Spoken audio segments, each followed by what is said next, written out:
हरि ओम। त्रयोदशः सर्गः। राजा का वशिष्ठ जी से यज्ञ की तैयारी के लिए अनुरोध, वशिष्ठ जी द्वारा इसके लिए सेवकों की नियुक्ति और सुमंत्र को राजाओं को बुलाने के लिए आदेश, समागत राजाओं का सत्कार और पत्नियों सहित राजा दशरथ का यज्ञ की दीक्षा लेना। पुनः प्राप्ते वसंते तु पूर्ण संवत्सरोऽभवत्, प्रसवार्थं गतो यष्टुं हयमेधेन वीर्यवान। वर्तमान वसंत ऋतु के बीतने पर जब पुनः दूसरा वसंत आया, तब तक 1 वर्ष का समय पूरा हो गया। उस समय शक्तिशाली राजा दशरथ संतान के लिए अश्वमेध यज्ञ की दीक्षा लेने के लिए निमित्त वशिष्ठ जी के समीप गए। अभिवाद्य वसिष्ठं च न्यायतः प्रतिपूज्य च अब्रवीत प्रशितं वाक्यं प्रसवार्थं द्विजोत्तमम्। वशिष्ठ जी को प्रणाम करके राजा ने न्यायतः उनका पूजन किया और पुत्र प्राप्ति का उद्देश्य लेकर उन द्विज श्रेष्ठ मुनि से यह विनय युक्त बात कही। यज्ञो में क्रियतां ब्रह्मन् यथोक्तं मुनि पुंगव, यथा न विघ्नाः क्रियन्ते यज्ञा गेषु विधीयताम। ब्रह्मन मुनि प्रवर, आप शास्त्र विधि के अनुसार मेरा यज्ञ करावें और यज्ञ के अंग भूत अश्व संचारण आदि में ब्रह्म राक्षस आदि जिस तरह विघ्न न डाल सके वैसा उपाय कीजिए। भवान स्निग्ध सुह्यन्मह्यं गुरुश्च परमो महान, वोढव्यो भवता चैव भारो यज्ञस्य चोद्यतः। आपका मुझ पर विशेष स्नेह है, आप मेरे सुहृद अकारण हितैषी गुरु और परम महान है। यह जो यज्ञ का भार उपस्थित हुआ है, इसको आप ही वहन कर सकते हैं। तथेति च स राजा नम्र ब्रवीत द्विज सत्तमः, करिष्ये सर्वमेवैतत् भवता यत् समर्थितम्। तब बहुत अच्छा कहकर विप्रवर वशिष्ठ मुनि राजा से इस प्रकार बोले, नरेश्वर, तुमने जिसके लिए प्रार्थना की है वह सब मैं करूँगा।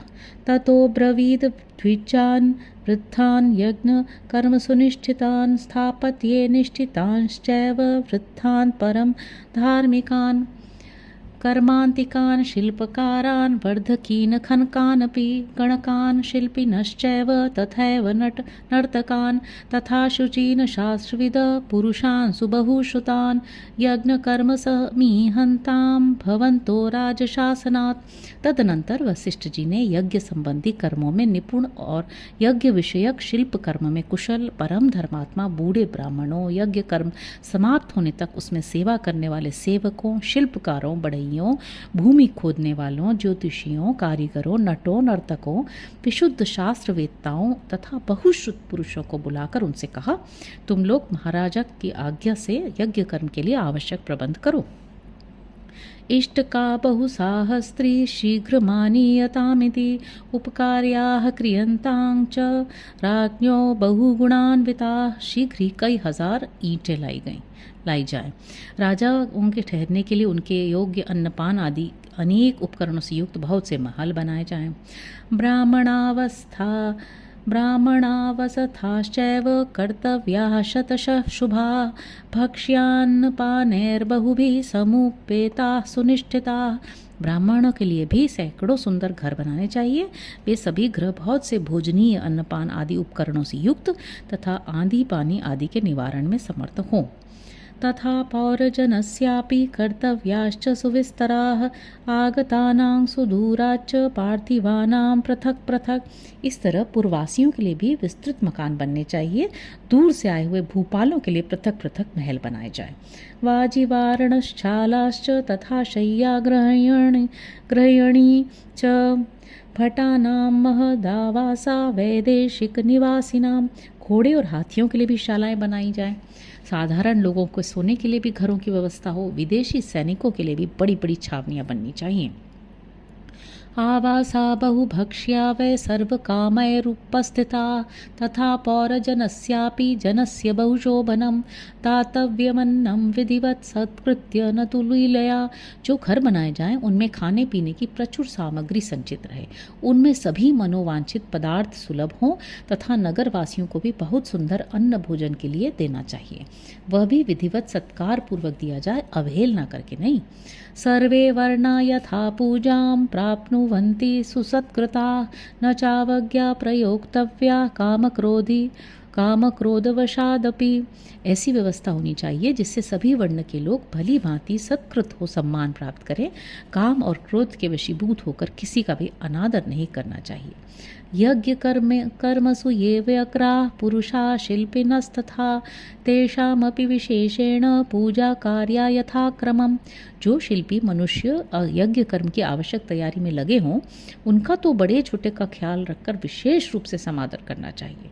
ये स्युः पूजिता सर्वे वसुभिर्भोजनेन च यथा सर्वं सुविहितं न किंचित परिहीयते तथा भवन्तः कुर्वन्तु प्रीतियुक्तेन चेतसा। जो सेवक या कारीगर धन और भोजन आदि के द्वारा सम्मानित किए जाते हैं वे सब परिश्रम पूर्वक कार्य करते हैं। उनका किया हुआ सारा कार्य सुंदर ढंग से संपन्न होता है। उनका कोई काम बिगड़ने नहीं पाता। अतः तुम सब लोग प्रसन्नचित होकर ऐसा ही करो। ततः सर्वे समागम्य वसिष्ठमिदं ब्रुवन् यथेष्टं तत् सुविहितं न किंचित परिहीयते यथोक्तं तत् करिष्यामो न किंचित परिहास्यते। तब वे सब लोग वशिष्ठ जी से मिलकर बोले, आपको जैसा अभीष्ट है उसके अनुसार ही करने के लिए अच्छी व्यवस्था की जाएगी। कोई भी काम बिगड़ने नहीं पाएगा। आपने जैसा कहा है हम लोग वैसा ही करेंगे, उसमें कोई त्रुटि नहीं आने देंगे। ततः सुमंत्र माहूय वसिष्ठो वाक्यमब्रवीत् निमन्त्रयस्व निपतीन् पृथिव्यान् ये च धार्मिका ब्राह्मणान् क्षत्रियान् वैश्यान् शूद्रांश्चैव सहस्रशः।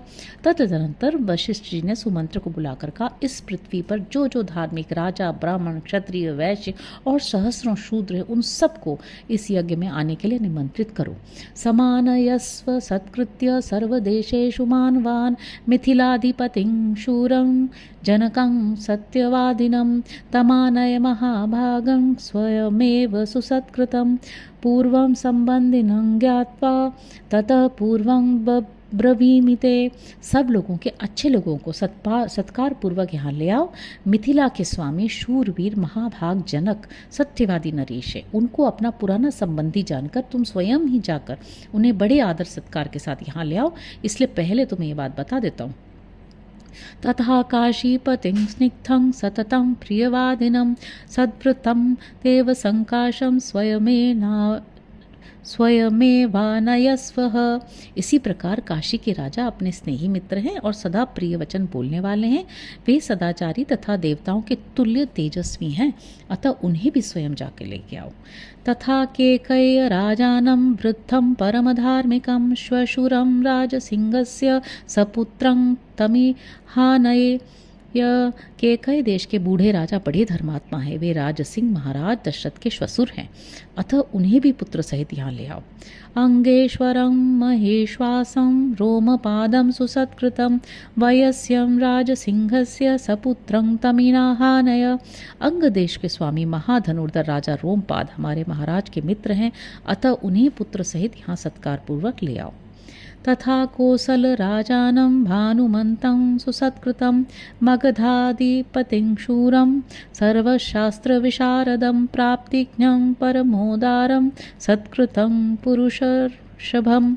कौशल राज भानुमान को भी सत्कार पूर्वक ले आओ। मगध देश के राजा प्राप्तिज्ञ को जो शूरवीर सर्वशास्त्र विशारद परम उदार और पुरुषों में श्रेष्ठ हैं स्वयं जाकर सत्कार पूर्वक बुला ले आओ।